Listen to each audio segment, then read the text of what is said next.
আল্লাহ তাআলা বলেছেন ইয়া আইয়ুহাল্লাযীনা আমানু কুতিবা আলাইকুমুস সিয়াম, ও ঈমানদার বান্দাগণ তোমাদের উপর রোজাকে ফরজ করা হয়েছে। আল্লাহ বলেন নাই কুতিবা আলা আফওয়াহিকুম কুতিবা আলা বুতুনিকুম সিয়াম। আল্লাহ বলেন নাই যে তোমার মুখের উপর রোজা ফরজ করা হয়েছে, তোমার পেটের উপর রোজা ফরজ করা হয়েছে, যে তোমার পেট যদি কিছু না ঢুকাও তাইলেই রোজা হবে, তোমার মুখ দিয়ে যদি কিছু প্রবেশ না করাও তাইলেই রোজা হবে। আল্লাহ এটা বলেন নাই, বলছে আলাইকুম, তোমাদের সর্ব অঙ্গের উপর আল্লাহ রোজা ফরজ করেছেন। সর্বাঙ্গের রোজা সেটা হলো প্রকৃত রোজা। সর্বাঙ্গের রোজা কি? আমার কানের রোজা, হারাম কিছু আমি কান দিয়ে শুনবো না। মুখের রোজা, হারাম কিছু মুখ দিয়ে বলবো না। চোখের রোজা, হারাম কিছু চোখ দিয়ে দেখবো না। অন্তরের রোজা, হারাম কিছু অন্তর দিয়ে কল্পনা করব না। মুখের রোজা, আমি মুখ দিয়ে কাউকে গালি দিব না, কষ্ট দিব না, কাউকে আমি কারু গীবত করব না, পরনিন্দা করব না, মিথ্যা কথা বলবো না। এই সবগুলো হলো মুখের গুনাহ। এই সকল গুনাহ থেকে যদি আমি বাঁচতে পারি, বুঝবো এই তাকওয়া আমার চর্চা হচ্ছে। যদি গুনাহ থেকে না বাঁচতে পারি তাহলে বোঝা যাবে তাকওয়া এখনো আমার অর্জন হচ্ছে না।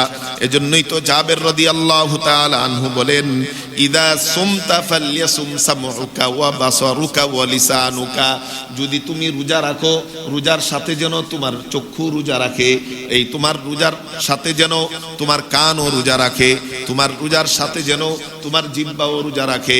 কারণ শুধুমাত্র উপবাস থাকবা, সাহারি খাবা আর ইফতার করবা, এটা প্রকৃত রোজা না, বরং এর সাথে সর্বাঙ্গে রোজা যদি রাখো তাহলেই এর মাধ্যমে তাকওয়া অর্জন, যেই মূল উদ্দেশ্য, সেই তাকওয়া চর্চা এবং অর্জন হবে। বলি সুবহানাল্লাহ। এজন্য সর্বাঙ্গে রোজা রাখতে হবে। এজন্য প্রিয় নবী সাল্লাল্লাহু আলাইহি ওয়াসাল্লাম বলেছেন, বুখারী শরীফের 1903 নম্বর হাদিস, আবু হুরায়রা রাদিয়াল্লাহু তাআলা আনহু থেকে বর্ণিত, রাসূল বলেন মাল্লাম ইয়াদা আউলাজ জুরি ওয়াল আমালা বিহি ফালাইসা লিল্লাহি হাজাতুন ফি আইয়াদা তাআমাহু ওয়া শারাবা, যে ব্যক্তি রোজা রেখে মিথ্যা কথা, মিথ্যা কাজ, মন্দ কথা, মন্দ কাজ ছাড়তে পারলো না, আল্লাহর দরবারে তার সারাদিন উপবাস থেকে কোনো লাভ হলো না। এর মাধ্যমে তাকওয়া অর্জন হবে না।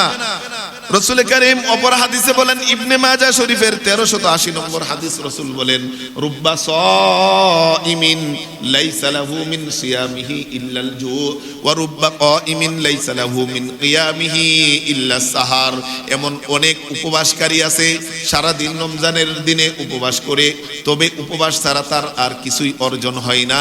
এমন অনেক তারাবি পড়নেওয়ালা আছে যারা নাকি দাঁড়িয়ে দাঁড়িয়ে তারাবি পড়ে, তবে তার দ্বারা তার তাকওয়া অর্জন হয় না।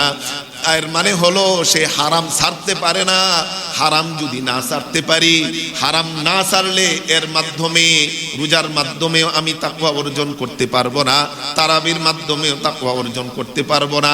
এই রোজা এবং এই তারাবি আমার গুনাহগুলোকেও মোচন করতে পারবে না। আসমান এবং জমিনের দূরত্বের পরিমাণ দূর হয়ে গেছে। আসমান এবং জমিনের যেই দূরত্ব মর্যাদায় 1 বছর বেশি জীবন পেয়েছে, তার মর্যাদা, সে রমাদানকে কাজে লাগিয়েছে, এজন্য শহীদের চেয়ে তার মর্যাদা লক্ষ কোটি গুণ বেড়ে গেছে। বলি সুবহানাল্লাহ।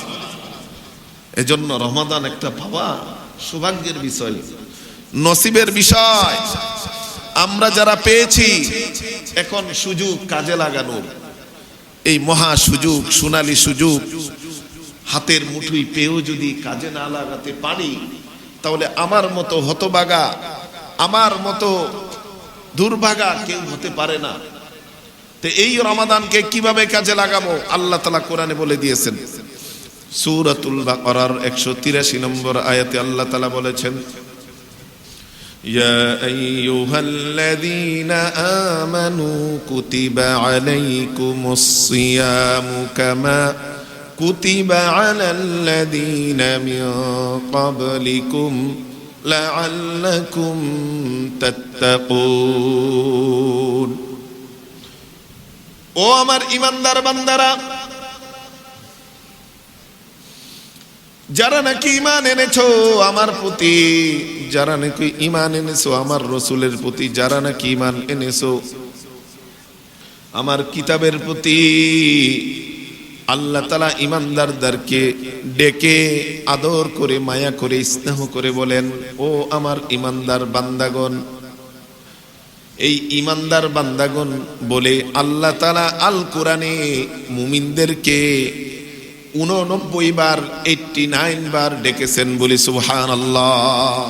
মুমিনদেরকে এত ভালোবাসেন আল্লাহ, 89 বার আল কোরআনে মুমিনদেরকে আমানু বলে ডেকেছেন। এবং আল্লাহ তাআলা কোরআনের অপর আয়াতে ঘোষণা দিয়েছেন, আল্লাহু ওয়ালিউল্লাযীনা আমানু, যারা ঈমানদার হবে তারা হলো আমি আল্লাহর বন্ধু। তার মানে ঈমানদারদেরকে ডাকা মানে হলো যেন আল্লাহ এইভাবে ডাকতেছেন, ও ঈমানদার, ও মুমিন আমার বন্ধুগণ। ডেকে বলতেছেন, কুতিবা আলাইকুমুস সিয়াম, তোমাদের উপরে এই মাহে রমাদানের রোজাকে ফরজ করা হয়েছে। এই মাহে রমাদান এমন মাহে রমাদান যেই মাস পূর্ববর্তী কোনো উম্মতকে দেওয়া হয় নাই, রোজা দেওয়া হয়েছে।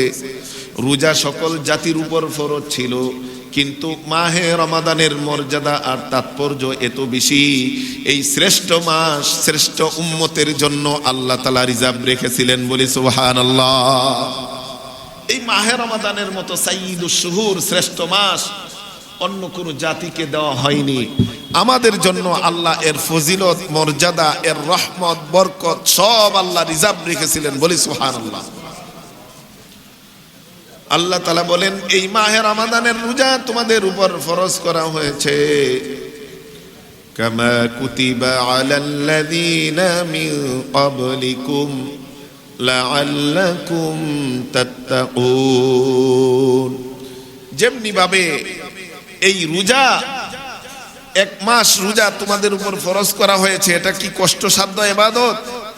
বলে হ্যাঁ, মুমিনের নিকট কোনো কষ্টসাধ্য নয়, তবে যে দুর্বল ঈমানদার মুনাফিক তার জন্য অনেক কষ্টসাধ্য। দুর্বল ঈমানদার যদি হও, কষ্টসাধ্য যদি মনে হয়, তাইলে তুমি এই কথা স্মরণ করো, এই রোজা শুধু আমার উপরে উম্মতে মুহাম্মদের উপরেই ফরজ নয়, বরং এই পৃথিবীতে যত জাতি, যত গোত্র, যত নবীর উম্মত এসেছিল সকল উম্মতের উপরেই এই রোজা ফরজ হয়েছে। তাই কষ্ট লাগলেও তুমি ধৈর্য ধারণ করে এই রোজাকে সঠিকভাবে পালন করো, বলি সুবহানাল্লাহ। আল্লাহ তাআলা এই রোজাকে ফরজ করেছেন যেমনি ভাবে পূর্ববর্তী সকল জাতির উপর উম্মতের উপর আল্লাহ তাআলা ফরজ করেছিলেন। এতে যেন আমরা সান্ত্বনা পাই যে এটা শুধু আমাদের জন্য কষ্টসাধ্য ইবাদত না, বরং পূর্ববর্তী যত জাতি ছিল সকল জাতির জন্যই এই রোজা ছিল। তবে মাহে রমাদানের রোজা শুধু আমাদের জন্যই ফরজ করা হয়েছে, কারণ মাহে রমাদান হলো বছরের শ্রেষ্ঠ মাস। এই মাসের মর্যাদা আর রহমত, ফজিলত আর বরকত এই উম্মতি মুহাম্মদী শ্রেষ্ঠ নবীর শ্রেষ্ঠ উম্মতের জন্যই আল্লাহ তাআলা রিজার্ভ রেখেছেন। এজন্য এই মাহে রমাদান পেয়ে যাওয়া এটা অনেক সৌভাগ্যের একটা বিষয়, অনেক মহা সুযোগ, সুবর্ণ সুযোগ আমাদের জন্য। এই মাহে রমাদানের মূল কাজ হলো রোজা রাখা। তবে শুধু যদি রোজা রাখি, যদি স্বাভাবিকভাবে নিয়মতান্ত্রিক সাহারি খাই, রোজা রাখি আর ইফতার করি, এর মাধ্যমে রোজার মূল উদ্দেশ্য বাস্তবায়ন হবে না। শুধু রোজা উপবাস থাকলাম, উপবাস থাকার মাধ্যমেই মূল উদ্দেশ্য বাস্তবায়ন হবে না। এই রোজার মূল উদ্দেশ্য কি? আল্লাহ তাআলা আমাদেরকে উপবাস রাখা কোনো উদ্দেশ্য নয়, কষ্ট দেওয়া উদ্দেশ্য নয়, বরং এর মাধ্যমে আল্লাহ তাআলা বলেন লাআল্লাকুম তাত্তাকুন। এই রোজার মাধ্যমে যেন তোমরা তাকওয়ার চর্চা করতে পারো, আমি আল্লাহর ভয় তোমাদের অন্তরে ঢুকাতে পারো। 11 মাস যেই আমি আল্লাহর ভয় তোমাদের অন্তর থেকে দূরে সরে গেছে, এই রোজা উপবাস থাকার মাধ্যমে আমি আল্লাহর ভয় যেন পুনরায় তোমাদের অন্তরে গেঁথে যায়, বিঁধে যায়। এই জন্যেই আমি আল্লাহ তাআলা রোজাকে ফরজ করেছি, বলি সুবহানাল্লাহ। তাইলে রোজা ফরজ হওয়ার মূল উদ্দেশ্য কি আমরা পেয়ে গেলাম, এটা হলো তাকওয়া অর্জন। তাকওয়া অর্জন হলো এই রোজা ফরজ হওয়ার মূল উদ্দেশ্য এজন্যই তো তাকওয়া অর্জনের জন্য যত বাধা আছে, যত সমস্যা আছে, সবগুলোকে আল্লাহ নিয়ন্ত্রণ করেছেন। তাকওয়া অর্জনের পথে যত অন্তরায় আছে, পর্দা আছে, বাধা আছে, সবগুলোকে আল্লাহ নিয়ন্ত্রণ করেছেন। বলে কিভাবে নিয়ন্ত্রণ করেছেন? মুমিনের জন্য এই মাস ঢোকার সাথে সাথে জান্নাতের দরজাগুলোকে খুলে দিয়েছেন, যেন জান্নাতের রহমত আর ফজিলতে মুমিন তাকওয়া অর্জন করতে পারে। এই জান্নাতের রহমত আর বরকত পেয়ে যেন মুমিনের অন্তর শীতল হয়ে যায়। বলি সুবহানাল্লাহ। আল্লাহ তাআলা এই তাকওয়া অর্জনের পথে অন্তরায় জাহান্নামের দরজাগুলোকে এই মাসে বন্ধ করে দিয়েছেন, যেন জাহান্নামের কোনো আবহাওয়া মুমিনের গায়ে লাগতে না পারে, যেন মুমিন তাকওয়া অর্জনে এগিয়ে যায়। এজন্য জাহান্নামকে আল্লাহ তাআলা এই মাসে বন্ধ করে দিয়েছেন। শুধু তাই না, তাকওয়া অর্জনের মূল শত্রু যে শয়তান, আল্লাহ তাআলা ওই শয়তানকে শিকলাবদ্ধ করেছেন, বদ্ধ করে রেখেছেন। এই যেই শয়তান মানুষকে সবসময় আল্লাহর ভয় থেকে দূরে সরিয়ে দেয়। ওয়াজাইয়ানা লাহুমুশ শাইতানু আমালাহুম, যেই শয়তান সবসময় মানুষকে খারাপ কাজগুলোকে সুশোভিত করে দেয়, সাজিয়ে দেয় অন্তরে, যেটা করলে কোনো সমস্যা নাই, কত মানুষ করতেছে, তোর করলে কি সমস্যা। গুনাহগুলোকে তার অন্তরে বিভিন্ন যুক্তি দিয়া ভালো বানিয়ে দেয়, আর সে গুনাহতে লিপ্ত হয়ে যায়। আল্লাহর ভয় তার অন্তর থেকে দূর হয়ে যায়। যেই শয়তান মানুষকে আল্লাহর ভয় থেকে দূরে রাখে, সেই শয়তান যেন বাধা না দিতে পারে, আল্লাহর ভয় অর্জনে যেন কোনো অন্তরায় না হতে পারে, সেজন্য রমজান ঢোকার সাথে সাথে আল্লাহ শয়তানকে শিকলাবদ্ধ করেছেন। বলি সুবহানাল্লাহ। শুধু তাই না, যেমনি ভাবে জিন শয়তানকে আল্লাহ শিকলাবদ্ধ করেছেন, মানুষের যে নফস শয়তান আছে, নফসে আম্মারাকে নিয়ন্ত্রণ করার ঔষধ দিয়েছেন। ঔষধ কি? রাসূল বলেন, ইয়া মাশারাশ শাবাব মান ইসতাতাআ মিনকুম আলবাআতা ফালইতাযাওয়াজ ফামান লাম ইসতাতি' ফাআলাইহি বিস-সিয়াম ফাইন্নাহু লাহু বিজা। রাসূল বলেন, ও যুবকরা, তোমাদের যাদের সামর্থ্য আছে তোমরা বিয়ে করো, যাদের সামর্থ্য নাই বেশি বেশি রোজা রাখো। রোজার মাধ্যমে তোমার নফস কন্ট্রোল হবে, তোমার নফস আল্লাহমুখী হবে, তোমার যৌন তাড়না কমে যাবে, তখন তোমার নফসে আল্লাহর ভয় চলে আসবে। এর মাধ্যমে, রোজার মাধ্যমে এই নফস যেই শয়তান আছে, খবিস আছে, নফসে আম্মারা আছে, সেটাকে নিয়ন্ত্রণ করার ঔষধ আল্লাহ তাআলা রমাদানে দিয়ে দিয়েছেন। বলি সুবহানাল্লাহ। তাইলে জিন শয়তানকে আল্লাহ কি করেছেন? শিকলাবদ্ধ করেছেন। তাকওয়া অর্জনের অন্তরায় বাধা হলো নফস শয়তান, নফসে আম্মারা। সেই নফসে আম্মারাকেও নিয়ন্ত্রণ করার ঔষধ দিয়েছেন। বলি সুবহানাল্লাহ। এই নফসে জিন শয়তান এবং নফসে আম্মারা শয়তান, উভয় শয়তানকে নিয়ন্ত্রণ করে আল্লাহ তাআলা মহা সুযোগ করে দিয়েছেন, পরিবেশ তৈরি করে দিয়েছেন, আমলের পরিবেশ, তাকওয়ার চর্চার পরিবেশ, আল্লাহর ভয় অর্জনের পরিবেশ তৈরি করে দিয়েছেন। বলে তাকওয়া কি? বলে তাকওয়া হলো বিআয়াতুল মুলদাতু থেকে ভয় করা, বেঁচে থাকা সকল আল্লাহ তাআলার নাফরমানি থেকে বেঁচে থেকে আল্লাহকে ভয় করে নাফরমানি থেকে বেঁচে থাকার নাম হলো তাকওয়া। সংক্ষিপ্তভাবে দুটি শব্দের নাম তাকওয়া। আল্লাহর সকল হুকুম আহকাম পালন করা আর সকল হারাম বিষয় থেকে নিজেকে বাঁচিয়ে রাখা, সকল হারাম বিষয় থেকে, সকল গুনাহ থেকে নিজেকে বাঁচিয়ে রাখা হলো তাকওয়া। আলী ইবনে আবি তালেব রাদিয়াল্লাহু তাআলা আনহুকে জিজ্ঞেস করা হয়েছিল, মাওলা আলীকে জিজ্ঞেস করা হয়েছিল তাকওয়া কি? আলী রাদিয়াল্লাহু তাআলা আনহু বলেছেন, হিয়াল খাউফু মিনাল জালিল ওয়াল আমালু বিত-তানজিল ওয়াল রিদা বিল কলিল ওয়াল ইস্তি'দাদু লিয়াউমির রাহিল।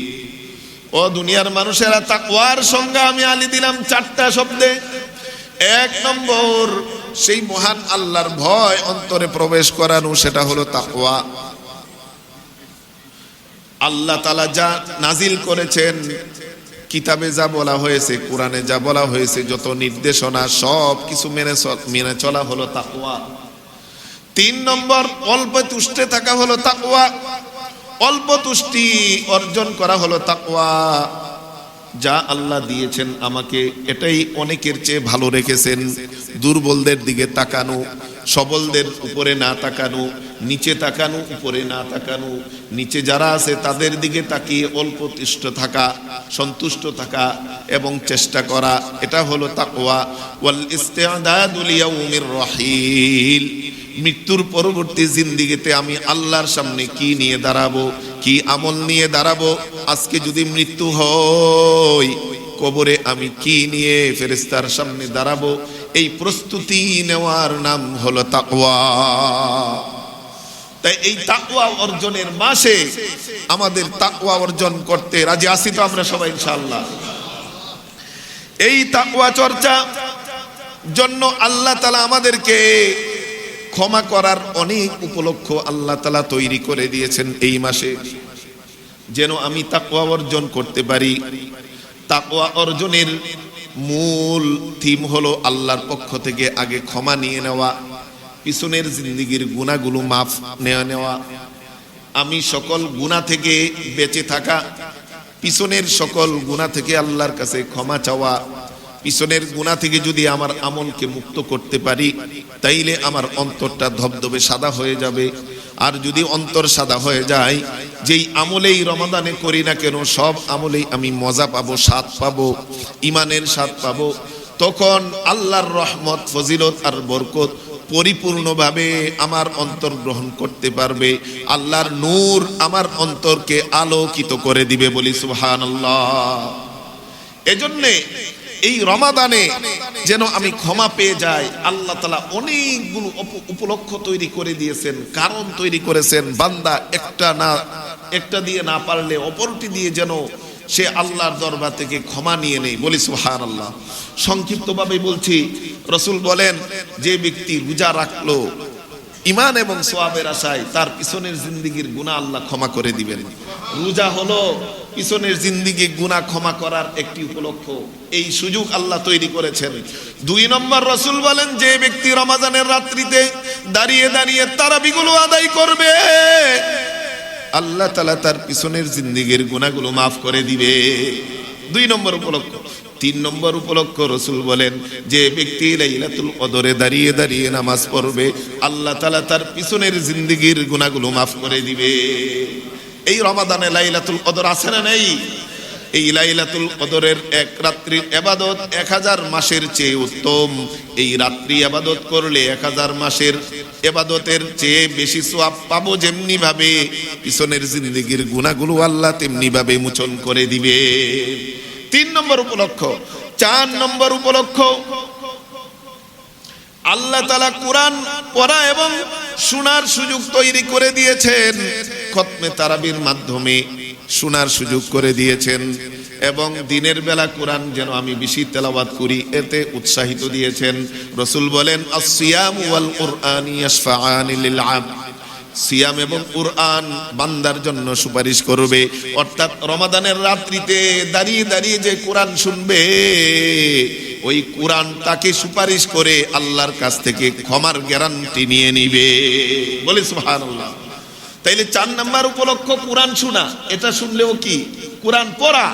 আমরা যারা তারাবি পড়ব, দিনের বেলায় কোরআন পড়ব, কোরআন শুধু তাকের মধ্যে সংরক্ষণে রেখে দেওয়ার জন্য নয়, বরং কোরআন পড়ার জন্য। কোরআন নাজিলের মাসে যদি কোরআন না পড়ি কেমন মুমিন হলাম বন্ধুগণ? এই কোরআন নাজিলের মাসে আমরা কোরআন পড়ব, কোরআনের অনুবাদ জানবো, ব্যাখ্যা জানবো। যারা পড়তে জানি না, যেই সূরাগুলো পারি সেইগুলোই পড়ব। যারা কষ্ট করে পড়তে পারি তারা কষ্ট করে অল্প অল্প পড়ব, কিন্তু সময় ব্যয় করব কোরআনের পড়াতে। এটাই হলো আমার মূল থিম। যদি আমি কোরআন পড়ি, কোরআন শুনি, এই কোরআন পড়া এবং শোনা গুনাহ মাফের কারণ হয়ে যাবে, বলে সুবহানাল্লাহ। সওয়াব তো থাকবেই। এই কোরআনের একটি হরফ রমাদান ছাড়া পড়লেই 10 নেকি, আর রমাদানে পড়লে 70 গুণ বেশি, তার মানে 700 নেকি। একটা হরফ পড়লে আপনি সূরা ফাতিহার আলহামদু পড়েছেন, 5টি শব্দ হয়ে গেছে, 535 সওয়াব সাথে সাথে লেখা হয়ে গেছে। বলে সুবহানাল্লাহ। তাই আমরা যারা কোরআন দেখে দেখে পড়তে না পারি, যে মুখস্থ সূরা আছে সেগুলো দেখে দেখে পড়ি, যারা অল্প অল্প পারি অল্প অল্প পড়ি, কষ্ট করে পড়ি, কষ্ট করে পড়লে দ্বিগুণ সওয়াব রাসূল হাদিসে বলেছেন। বলি সুবহানাল্লাহ। তাইলে রমজানের মাসে রোজা রাখা সেটা ক্ষমার উপলক্ষ, আবার রমাদানের রাত্রিতে দাঁড়িয়ে দাঁড়িয়ে নামাজ পড়া সেটাও ক্ষমার উপলক্ষ, লাইলাতুল কদরের ইবাদত করা সেটাও ক্ষমার উপলক্ষ।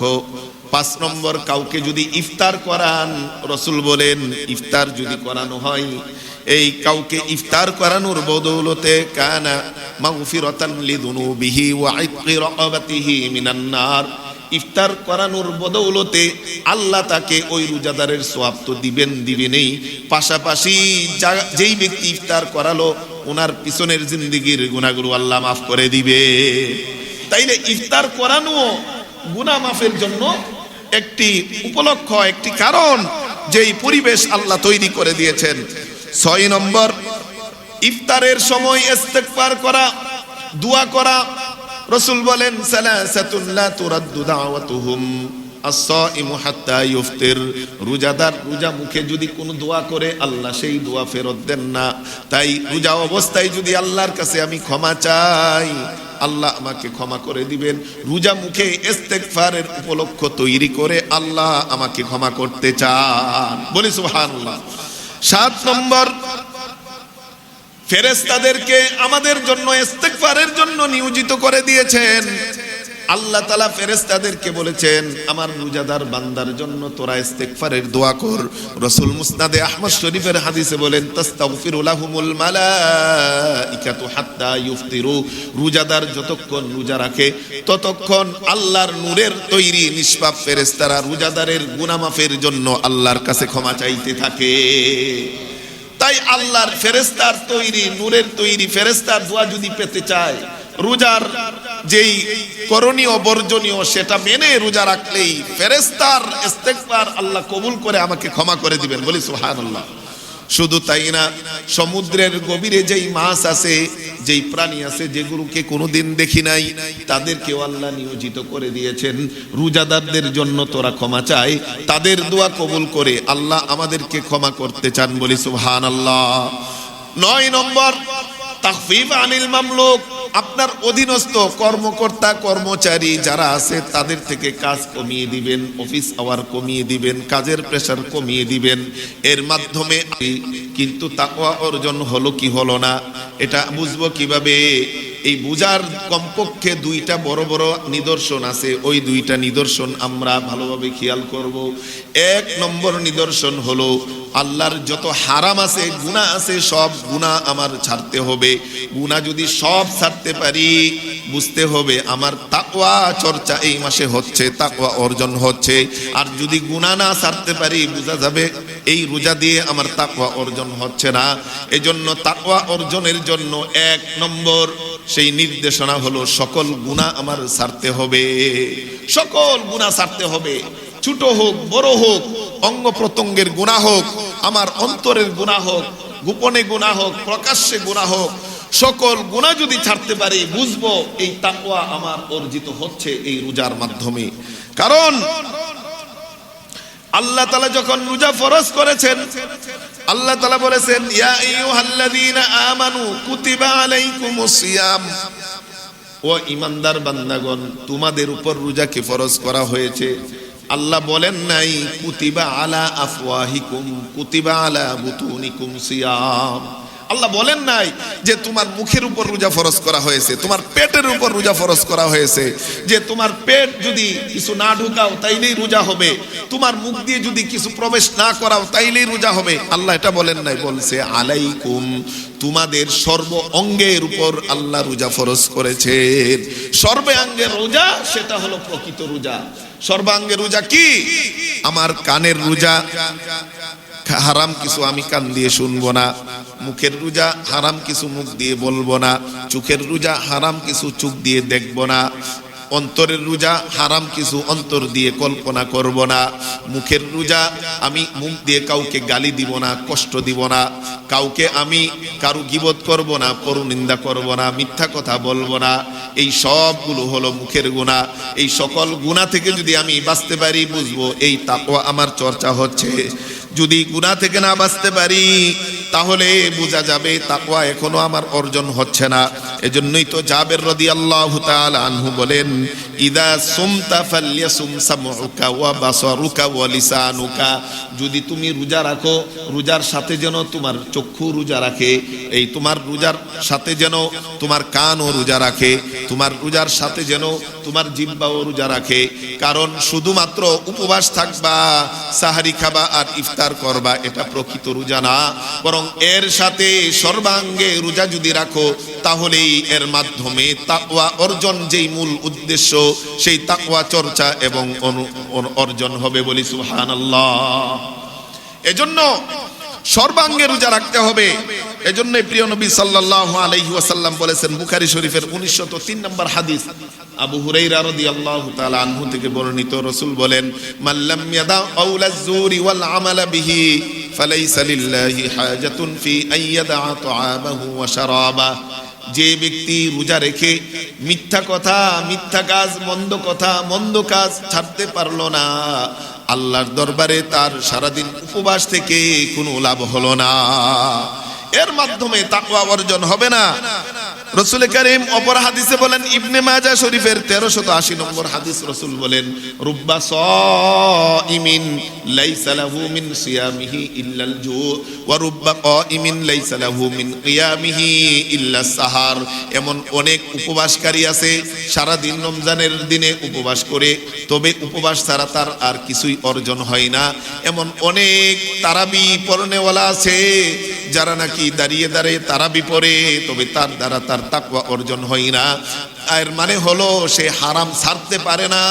হারাম যদি না ছাড়তে পারি, হারাম না ছাড়লে এর মাধ্যমে, রোজার মাধ্যমেও আমি তাকওয়া অর্জন করতে পারবো না, তারাবির মাধ্যমেও তাকওয়া অর্জন করতে পারবো না।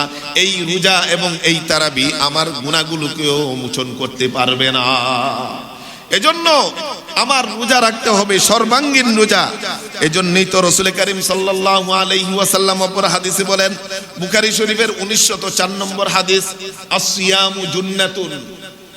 রোজা হলো একটি ঢাল, মালাম ইয়াখরিকহা, যতক্ষণ ঢালটা ছিদ্র না হবে, ভেঙে না যাবে। সাহাবায়ে কেরাম জিজ্ঞেস করলেন, কিসের মাধ্যমে এই ঢালটা, রোজা নামক ঢালটা ভেঙে যায়, ছিদ্র হয়ে যায়? বলে, গুনার মাধ্যমে, মিথ্যা কথা, মিথ্যা কাজ, গীবত, নমিমা, এর মাধ্যমে রোজা নামক ঢালটা ভেঙে যায়। রোজা রাখেও যদি কেউ মিথ্যা কথা বলে, গীবত করে, পরনিন্দা করে, হারাম যদি আপনি হারাম খাবার দিয়ে যদি ইফতার করেন, তাহলে এই রোজা দিয়ে তাকওয়া অর্জন কোনোদিনই সম্ভব না। তাই রোজা নামক ঢালটা যতক্ষণ নাকি বাকি থাকবে, ততক্ষণ আমি কি করতে পারবো? এই রোজা দিয়ে তাকওয়া অর্জন করতে পারবো। এইজন্যই রাসূল বলেন, ফাইদা কানা ইয়াউমু সাওমি আহাদিকুম ফালা ইয়ারফুস ওয়ালা ইয়াসখাব ফাইন সাবাহু আহাদুন আও কাতালাহু ফালইয়াকুল ইন্নী ইমরুউন সাইম। তোমাদের মধ্যে যখন কেউ রোজা রাখে, সে যেন কোনো অশ্লীল কাজ না করে, অশ্লীল কিছু না দেখে, ফিল্ম যেন না দেখে, ফেসবুক ইউটিউবে যেন সময় না কাটায়। যেন রাসূলের এই হাদিসটা আমাদের এই আধুনিক ডিজিটাল যুগের জন্য 100% প্রযোজ্য। এমন অনেক গুনাহ আছে যেটা আমি করি, একা মোবাইলে করি, যেটা অন্যকে দেখাইতে পারি না। এই রমাদানেও যদি সেই মোবাইলের গুনাহতে যদি লিপ্ত থাকি, তাইলে সেই রোজা দিয়ে, তারাবি দিয়ে আমার তাকওয়া অর্জন হবে না। তাই রাসূল বলেন, ফালা ইয়ারফুস, কোনো অশ্লীল কাজ তুমি করবা না, অশ্লীল কিছু দেখবা না, অশ্লীল কিছু শুনবা না। পরিতাপের বিষয়, গতকালও দেখলাম এক বাড়িতে হাঁটে যাচ্ছি যে গান বাজনার আওয়াজ হচ্ছে। এই রমাদানের মাস, তাকওয়ার মাস, আল্লাহর ভয়ের মাস, এখনো কি আল্লাহকে একটু ভয় করা যায় না? আল্লাহর গজব আমাদের উপর নামবে না, কার উপরে নামবে? আল্লাহর গজবতে আমাদেরকে মুহূর্তে ধ্বংস করে দেয় না, এটা তো আল্লাহর বড় অনুগ্রহ আর দয়া। এই রমাদানের মাস পেয়েও যদি আমার গান বাজাতে হয়, অশ্লীল দেখতে হয়, মোবাইলের গুনাহ করতে হয়, সিরিয়াল যদি না ছাড়তে পারি, তাহলে আমার মতো হতবাগা, আমার মতো আল্লাহর কাছে নাফরমান আর কেউ হতে পারে না।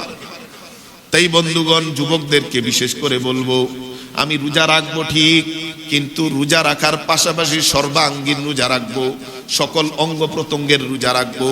আমার চোখের গুনাহ থেকে নিজেকে হেফাজত করব। আমার জিহ্বার গুনাহ থেকে, মানুষকে কষ্ট দেওয়া থেকে, মিথ্যা কথা, গীবত, পরনিন্দা থেকে নিজেকে হেফাজত করব। হারাম খাওয়া থেকে জিহ্বাকে হেফাজত করব। হারাম যদি খাই, 1 মাস না 1 বছর না সারা জীবন রোজা রাখলেও একটা রোজাও কবুল হবে না। হারাম খাদ্য দিয়ে ইফতার করব, এই রোজা আল্লাহর কাছে কি হবে না? কবুল হবে না। এই জন্য হারাম থেকে সম্পূর্ণ পরিত্যাগ করব। যত হারাম উপার্জন আছে সব কিছু থেকে আমি নিজেকে পরহেজ করব। তাইলেই এই রোজা দিয়ে তাকওয়া অর্জন হবে, এই রোজা দিয়ে আল্লাহর সন্তুষ্ট অর্জন হবে। এই গুনাহ যদি না ছাড়তে পারি, তাকওয়া অর্জন সম্ভব না। মুমিন গুনাহকে অনেক বড় করে দেখে। প্রিয় নবী সাল্লাল্লাহু আলাইহি ওয়াসাল্লাম হাদিসে বলেছেন, ইন্নাল মুমিনা ইয়ারা যুনুবাহু কাআন্নাহু ফি আসলি জাবালিন ইয়াখাফু আন ইয়াকা আলাইহি। মুমিন কোন গুনাহকে বড় পাহাড়ের মতো দেখে। কোন গুনাহ যদি হয়ে যায়, মনে করে একটা বড় পাহাড় আমার উপরে দাঁড়িয়ে আছে।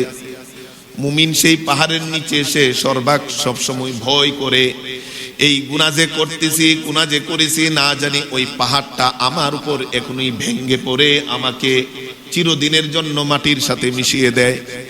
মুমিন গুনাহকে এমন ভয় করে, এমন ভয় পায়। রাসূল হাদিসে বলেন, ওয়া আন্নাল ফাজিরা ইয়ারা যুনুবাহু কাদুবাবিন। আর যে গুনাহগার ফাজির, এই রমাদান মাস পাওয়ার পরেও সে গুনাহকে মনে করে নাকের ডগায় মাছি বসেছে, মাছিকে একটু তাড়িয়েছে, মাছি উড়ে চলে গেছে। এই জন্য মুমিন এর কাছে এই গুনাহকে মনে হবে পাহাড়ের মতো, যে না জানি পাহাড় আমার উপর ভেঙে পড়তেছে। সেই গুনাহ থেকে নিজে পরিত্যাগ করবে, গুনাহ হয়ে গেলে সাথে সাথে তওবা করবে, ইস্তেগফার করবে। আর যে গুনাহগার ফাজির, সে গুনাহকে মনে করবে নাকের ডগায় মাছি একটু তাড়িয়ে দিল, চলে গেল, মনে করলো গুনাহও চলে গেছে। বলি না আউযুবিল্লাহ, গুনাহ চলে যায় নাই। এই গুনাহ এই ফাজিরকে ধ্বংস করে জাহান্নামে প্রবেশ করে দিবে। বলি না আউযুবিল্লাহ। এজন্য এই রোজার যে মাহাত্ম্য, তাৎপর্য, মূল উদ্দেশ্য তাকওয়া অর্জন, সেই তাকওয়া অর্জনের জন্য 1 নম্বর চর্চা হলো আমাকে সকল হারাম ছাড়তে হবে। রাজি আছি তো ইনশাআল্লাহ? সেটা আমার জিহ্বার হারাম হোক, আমার উপার্জনের হারাম হোক, আমার কানের হারাম, আমার চোখের হারাম, সকল হারাম আমি ছাড়বো। তাইলে তাকওয়া অর্জন হবে। 2 নম্বর তাকওয়া অর্জনের উপায় হলো ফরজ যত ইবাদত আছে সব ফরজ ইবাদত পরিপূর্ণভাবে আদায় করব। 5 ওয়াক্ত নামাজ মসজিদে এসে জামাতের সাথে আদায় করব। খুশির বিষয় যে রমাদান শুরু হলে 3 তারা মসজিদে ওয়াক্তে নামাজে জায়গা দেওয়া যায় না, কিন্তু সময়ের পালাক্রমে 10 দিন গেলেই আর মুসল্লি খুঁজে পাওয়া যায় না। এই মুসল্লি যেন আমরা না হয়। আমরা এই রমাদানে সারা রমাদান যেন 5 ওয়াক্ত নামাজ মসজিদে পড়ি, সেইভাবে মুসল্লি হব। 30 দিনের 5 ওয়াক্ত মুসল্লি, রমাদান যাওয়ার পরে আজীবনের জন্য 5 ওয়াক্তের মুসল্লি হব। রাজি আছি তো ইনশাআল্লাহ? তাইলে 5 ওয়াক্ত যত আল্লাহর ফরজ আছে সবগুলো আদায় করব, পাশাপাশি রমাদানে নফল ইবাদত বাড়িয়ে দিব। এই গুনাহ থেকে যদি বাঁচতে পারি, ইবাদত সবগুলো যদি করতে পারি, নফল ইবাদত যদি বাড়িয়ে দিতে পারি, বুঝতে হবে আমার তাকওয়া চর্চা হচ্ছে, তাকওয়া অনুশীলন হচ্ছে, তাকওয়ার প্র্যাকটিস হচ্ছে, তাকওয়া অর্জন হচ্ছে। এর মাধ্যমে আল্লাহ আমাকে সারা জীবনের গুনাহগুলো মাফ করে দিয়ে নিরেট জান্নাতুল ফিরদাউসের রায়্যান নামক দরজা দিয়ে জান্নাতে প্রবেশের অনুমতি দিয়ে দিবে। বলি সুবহানাল্লাহ।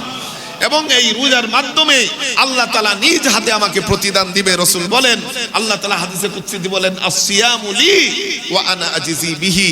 এই রোজা আমি আল্লাহর জন্য, আর যেই বান্দা হারাম ছেড়ে সকল ইবাদত বন্দেগী ফরজ করে নফলকে বাড়িয়ে দিয়ে রোজা রাখতে পারবে, এই রোজা আমার জন্যই, এই রোজার প্রতিদান আমি আল্লাহ দিব। বলি সুবহানাল্লাহ। আল্লাহ তাআলা আমাদেরকে রোজার যত চাহিদা আছে, যেইভাবে রোজা রাখলে তাকওয়া অর্জন হবে, সেইভাবে রোজা রাখার তৌফিক দান করুন। ওয়া আখির দাওয়ানা আনিল হামদুলিল্লাহি রাব্বিল আলামিন। গত